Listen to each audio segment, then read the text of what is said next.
Hello students, हम biology का chapter number 15 genetic engineering पढ़ रहे हैं। प्रीवियस क्लास के अंदर आपने जेनेटिक इंजीनियरिंग के अंदर रिकॉम्बिनेंट डीएनए टेक्नोलॉजी सबसे पहले पढ़ी। रिकॉम्बिनेंट डीएनए किसे कहते हैं वो पढ़ा। उसके बाद हमने आरईएन एंजाइम के बारे में पढ़ा जो डीएनए को स्पेसिफिक साइट से तोड़ने का कार्य करता है। उसके बाद हमने लाइगेज एंजाइम के बारे में पढ़ा जो डीएनए को जोड़ने का कार्य करता है। उसके बाद हमने प्लाज्मिडिया वेक्टर के बारे में पढ़ा। प्लाज्मिडिया वेक्टर में हमने 3 वेक्टर्स के बारे में पढ़े। पहला पढ़ा हमने PBR 322 प्लाज्मिड, फिर हमने पढ़ा बैक्टीरियोफेज जिसके अंदर हमने लैम्डा और M13 बैक्टीरियोफेज के बारे में पढ़ा। नेक्स्ट हमने कॉस्मिड के बारे में पढ़ा। नेक्स्ट हमने कॉम्प्लीमेंट्री डीएनए यानी cDNA के बारे में पढ़ा। नेक्स्ट हमने cDNA लाइब्रेरी के बारे में पढ़ा और नेक्स्ट हमने जीनोमिक लाइब्रेरी के बारे में पढ़ा और लास्ट हमने डीएनए प्रोब्स या आरएनए प्रोब्स के बारे में पढ़ा।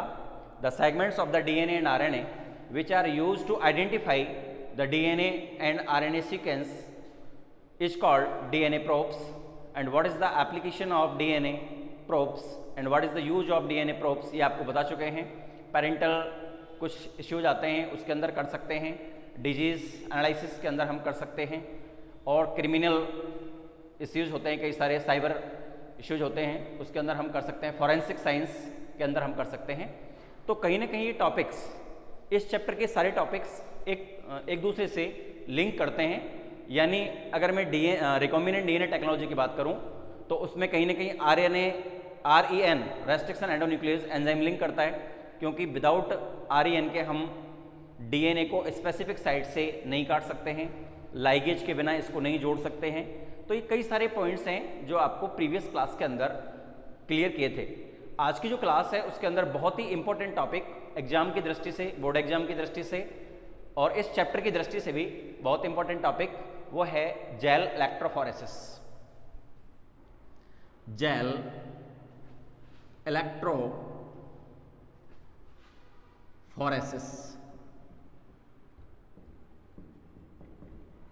Jail electrophoresis it means gel वैद्युत कण संचलन। इसे कहते हैं जेल वैद्युत कण संचलन। अभी मैंने थोड़ी देर पहले आपसे प्रीवियस क्लास के टॉपिक्स के बारे में चर्चा की। उसका एक रीजन था, मैंने आपको बताया था कि सारे टॉपिक एक दूसरे से लिंक करते हैं। आज का जो टॉपिक है हमारा, मैं पहले बता चुका हूं, जेल इलेक्ट्रोफोरेसिस। इट मींस, इसका मतलब क्या है? हमने प्रीवियस क्लास में आपको बताया कि हम REN एंजाइम के द्वारा, रेस्ट्रिक्शन एंडोन्यूक्लियस एंजाइम के द्वारा हम डीएनए को कट करते हैं, डीएनए को स्पेसिफिक साइट से तोड़ते हैं। अब इस टूटे हुए डीएनए का प्योरीफाई एंड आइसोलेटेड, अगर हम इस डीएनए को प्योरीफाई और आइसोलेट करें तो ये टेक्निक कहलाएगी gel electrophoresis. Gel means in this technique we use gel. 2 प्रकार के जेल्स, उसके बारे में हम आगे चर्चा करेंगे। अभी आप केवल इतना समझें कि इस टेक्निक के अंदर हम जेल का यूज करते हैं। दूसरा इलेक्ट्रो, इट मीन्स विद्युत का यूज करते हैं। कण या पार्टिकल्स डीएनए के हैं, संचलन यानी एगारो जेल पर वो गति करते हैं, इसीलिए इस टेक्निक का नाम है जेल वैद्युत कण संचलन विधि। It means electrophoresis. मैं कह सकता हूं electrophoresis is a analytic device which is used to purify and isolated of DNA fragment with the effect of electric field. यानी विद्युत क्षेत्र के अंतर्गत हम डीएनए के टूटे हुए खंडों को पृथक्कृत कर सकते हैं। वह विधि जेल इलेक्ट्रोफोरेसिस कहलाती है। अगर इस विधि के बारे में अपन बात करें तो ये कैसे वर्क करती है, तो इसके लिए हम 2 प्रकार के जेल का यूज करते हैं। एक तो होता है एगारो जेल एगारोज जेल होता है। दूसरा होता है पॉली एक्रोलेमाइड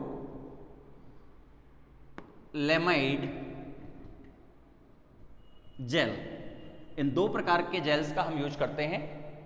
इसमें इस तरह की एक मशीन होती है, ये बायोटेक्नोलॉजी का ही एक पार्ट है, बायोटेक्नोलॉजी की ही एक डिस्कवरी है, जिसके द्वारा हम REN से टूटे हुए DNA के सेगमेंट्स या फ्रैगमेंट्स को आइसोलेट और प्योरीफाई करते हैं। ये लाइट से चलती है, इसीलिए इलेक्ट्रो। यहाँ पर इसके अंदर कुछ कूप या खांच होती हैं, जिसके अंदर हम DNA के फ्रैगमेंट्स को डालते हैं, और ये होता है एगारो जेल, जिस पर DNA रन करेगा। इसका भी एक रीज़न है, ये जो एगारो जेल है ये एक समुद्री शैवाल से बनाया जाता है। एगारो जेल घास होती है वैसे एक। तो ये एगारो जेल है, इसके अंदर पोर्स होते हैं, छिद्र होते हैं, जिससे ये मॉलिक्यूलर सिप की तरह वर्क करती है, अर्थात यह आणविक चलनी की तरह वर्क करती है, यानी छानने के लिए वर्क करती है। इसके अंदर पोर्स होते हैं। जब इसमें इलेक्ट्रिक फील्ड क्रिएट किया जाता है इस मशीन के अंदर, एक मशीन है जिसके अंदर ये कूप हैं, जिसको हम ग्रूव बोल सकते हैं, खांच बोल सकते हैं। इसके अंदर हमने DNA के फ्रैगमेंट्स को डाला है। अब ये फ्रैगमेंट्स एगारो जेल पर रन करेंगे इलेक्ट्रिक फील्ड्स के कारण, क्योंकि DNA पर नेगेटिव चार्ज होता है तो वो आगे रन करेगा इस तरह से। और ये डिफरेंट लोकेशन पर सेम साइज के बैंड्स के रूप में आपको दिखाई देगा। दोबारा बता देता हूँ, जो DNA फ्रैगमेंट्स हैं वो आगे की तरफ रन करेंगे और इस एगारो जेल पर डिफरेंट प्लेस पर अलग अलग साइज के अंदर या डिफरेंट साइज में आपको लोकेटेड होंगे।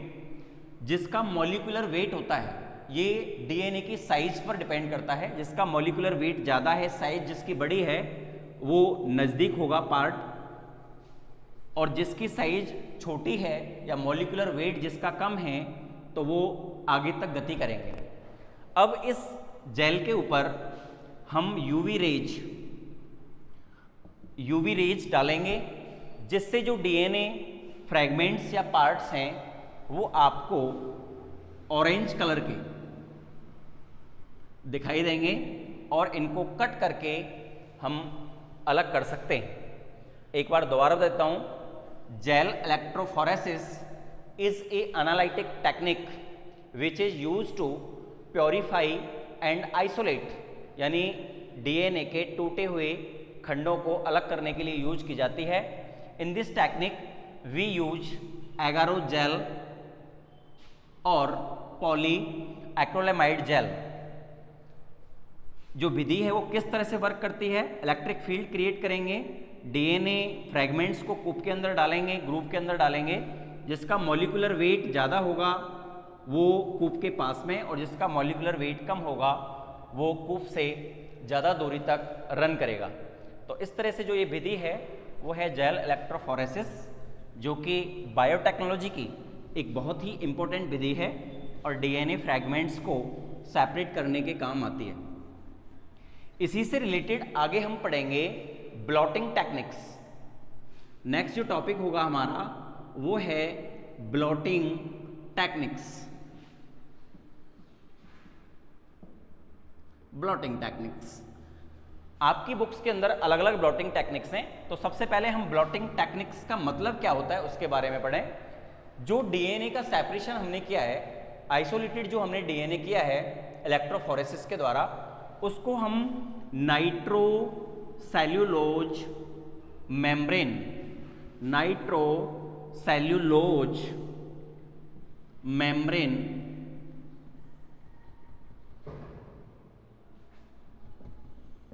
यानी नाइट्रोसेल्यूलोज झिल्ली पर ट्रांसफर करेंगे, उसको एस्टेब्लिश करेंगे और फिर उसका DNA के फ्रैगमेंट्स का सेपरेशन करेंगे। तो मैं कह सकता हूं DNA फ्रैगमेंट्स को नाइट्रोसेल्युलोज मेम्ब्रेन पर ट्रांसफ़र करना और उसका एनालिटिक स्टडी करना और उसको सेपरेट करना, ये टेक्निक कहलाती है ब्लॉटिंग टेक्निक।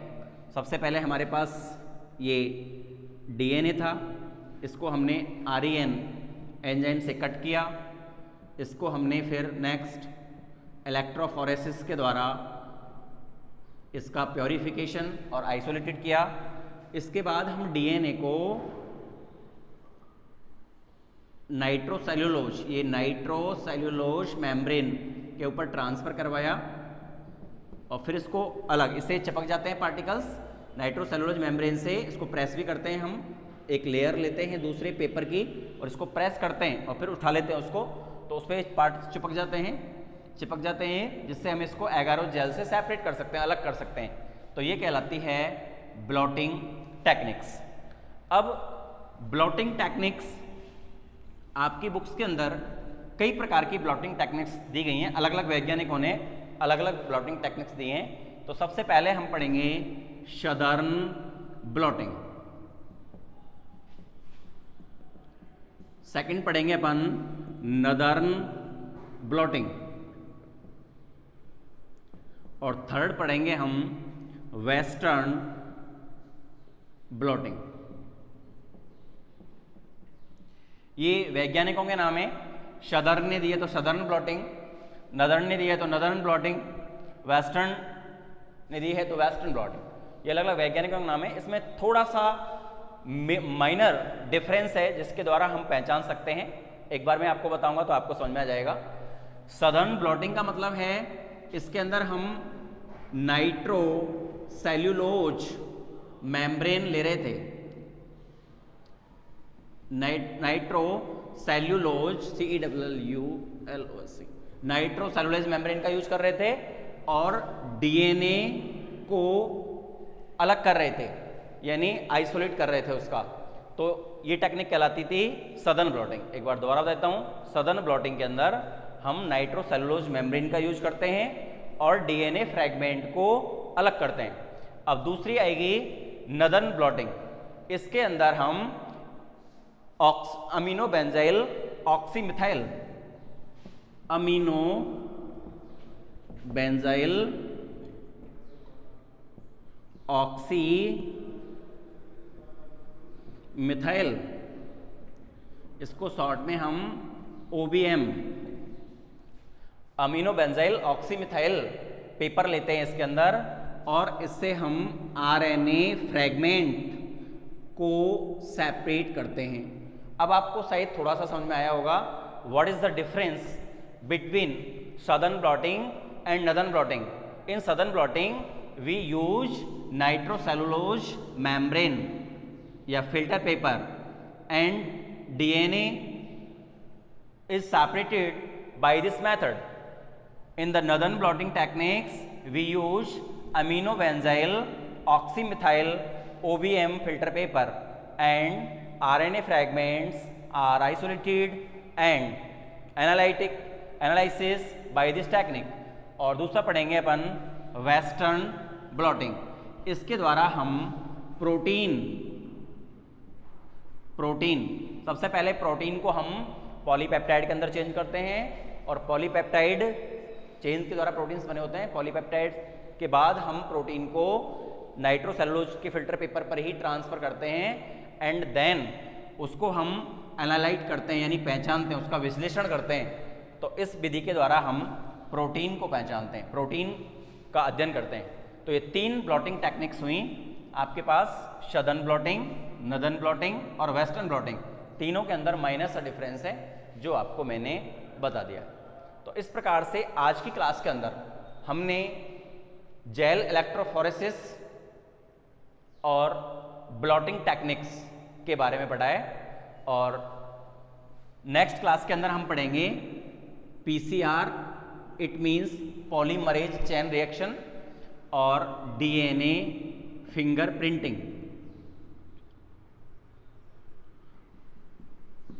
इसको बोलते हैं DNA अंगुली छापन विधि।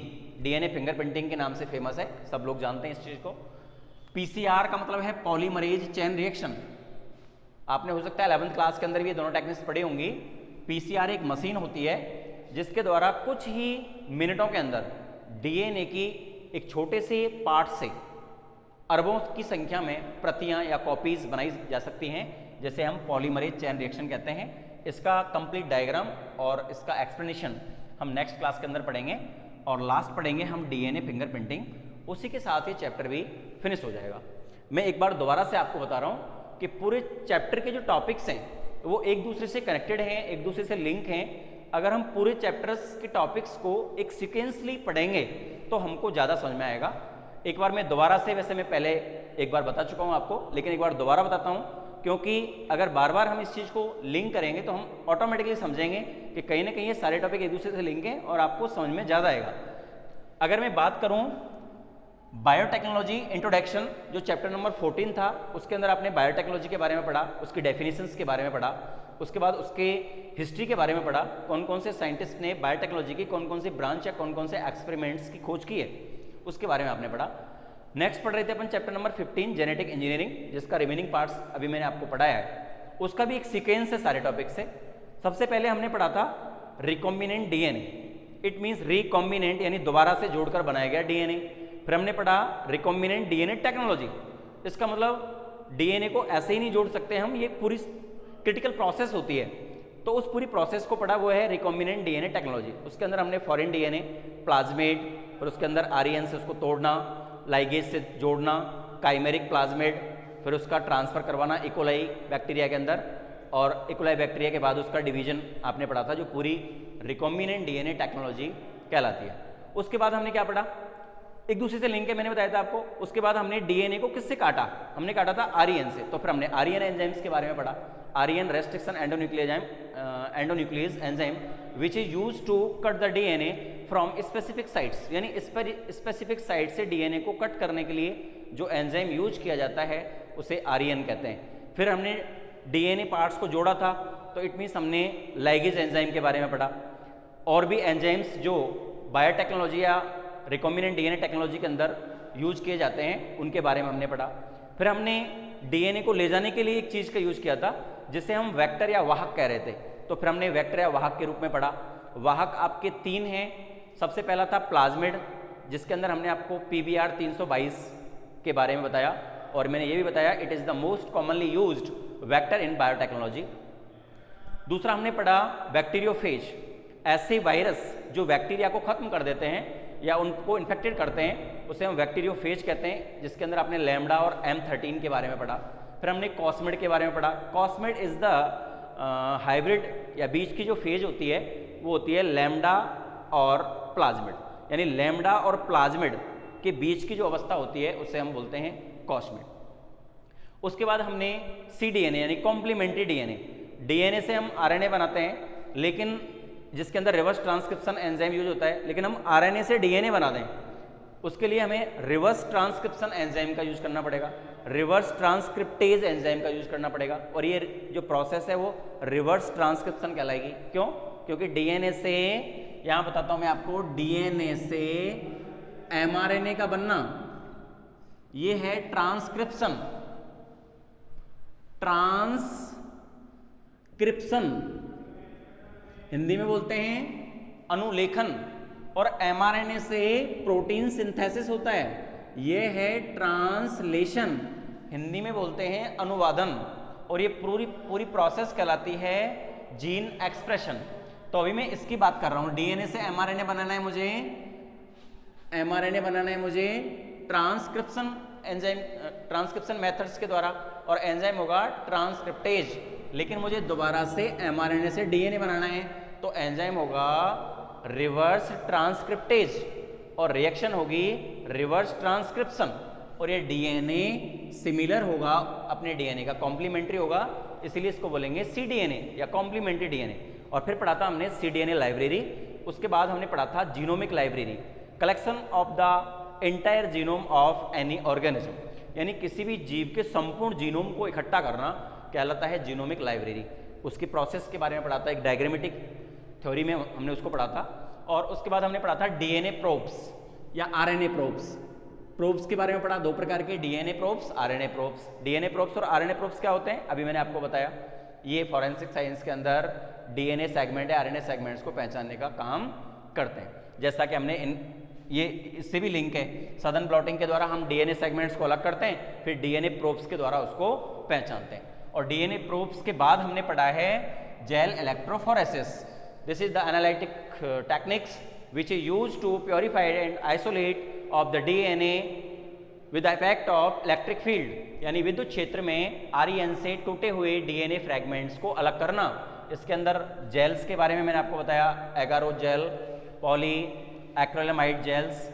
और फिर हमने पढ़ा है ब्लॉटिंग टेक्निक्स। इसके अंदर 3 टेक्निक्स हमने पढ़ी हैं, सदर्न ब्लॉटिंग, नदर्न ब्लॉटिंग और वेस्टर्न ब्लॉटिंग। और इसके बाद हम पढ़ेंगे, लास्ट क्लास होगी इस चैप्टर की, वो है PCR, polymerase chain reaction and DNA fingerprinting. ये दोनों टॉपिक्स ही बहुत ही इंटरेस्टेड हैं और बहुत ही टेक्निकल हैं और बायोटेक्नोलॉजी की दृष्टि से बहुत ही इंपॉर्टेंट पॉइंट्स हैं। और इसी के साथ ये चैप्टर भी फिनिश होगा नेक्स्ट क्लास के अंदर। It's all for today, thank you so much.